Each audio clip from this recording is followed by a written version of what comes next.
তো hey guys কি সব ঠিক তো থাকতে হবে, যেহেতু তোমরা কেপির ফ্যামিলি মেম্বার। তো এটা আমার ফার্স্ট প্র্যাঙ্ক ভিডিও, জানি না কেমন হবে। তো যারা যারা ভাইয়ের চ্যানেলে প্রথম, তারা লাইক কমেন্ট শেয়ার করতে হবে না, বাট সাবস্ক্রাইব করে রাখো। তো দেখা হচ্ছে ভিডিওতে। A few moments later. তো গাইজ ফাইনালি চলে এসে ডেলিভারি বয়।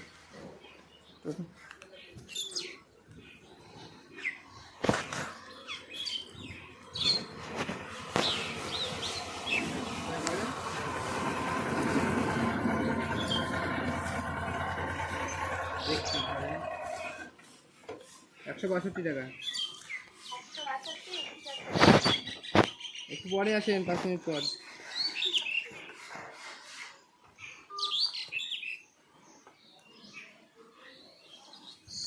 এটা পার্সেল আছে তো, দেওয়া পার্সেলটা।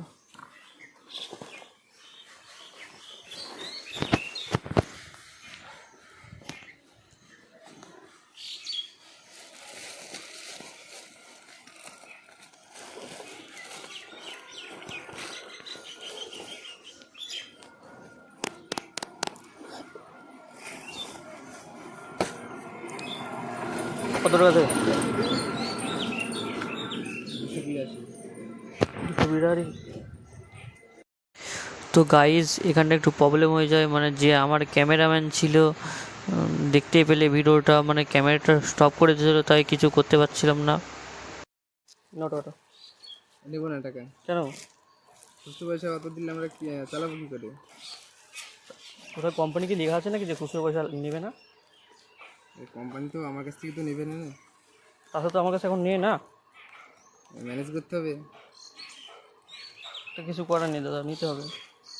তোমাকে ম্যানেজ করতে হবে তো। আমার কাছে টাকা তো নেই না। দেখো তুমি কারোর কাছ থেকে চেয়ে নাও, না হলে আর অনলাইন করে দাও। কিছু করার নেই দাদা, নিতে হবে, আমার কাছে টাকা নেই এখন। আমরা চালাবো কী করে অত খুচরো পয়সা নিয়ে? আমাদের তো অফিসে নেবে না। তো আমার কাছে তো নেই এখন, কী করবো বলো? কোম্পানি কি লেখা আছে নাকি যে খুচরো পয়সা ইউজ করা হয় না? আমরা কী করে চালাবো? কোম্পানির লেখা নেই, ঠিক আছে। আমার কাছ থেকে তো কোম্পানি নেবে না। তো গাইজ দেখো এখানটায় আবার প্রবলেম হয়ে যায়, দেখো একটু তোমরা বুঝতে পারবে দেখলে। মানে যে আমার ক্যামেরাম্যান ছিল, মানে এখানটা ক্যামেরাটা স্টপ করেছিল, তাই ওই ফুটেজটা কেটে গেছে। তো কিছু করার নেই, প্রথম ভিডিও এরকম সবারই হয়, আমারও হয়েছে, বড় বড় ইউটিউব সবারই প্রথম ভিডিও একটু প্রবলেম হবেই। তো এখানটা দাদাকে টাকাটা পেমেন্ট করে দিচ্ছি, দাদাকে বললাম যে দাদা ক টাকা আছে, তো দাদাকে টাকাটা দিয়ে দিচ্ছি, দেখতেই পাচ্ছ। তো এটা আমার ফার্স্ট ভিডিও, তো আমি একটু নিজে মানে ভয়ে ভয়ে ভিডিওটা করছিলাম। আর ভিডিওটা যদি ভালো লাগে ভাইয়ের চ্যানেলটা সাবস্ক্রাইব করে রেখো, যেন পরবর্তী ভিডিও তোমরা দেখতে পাও। তো আছে, টাটা।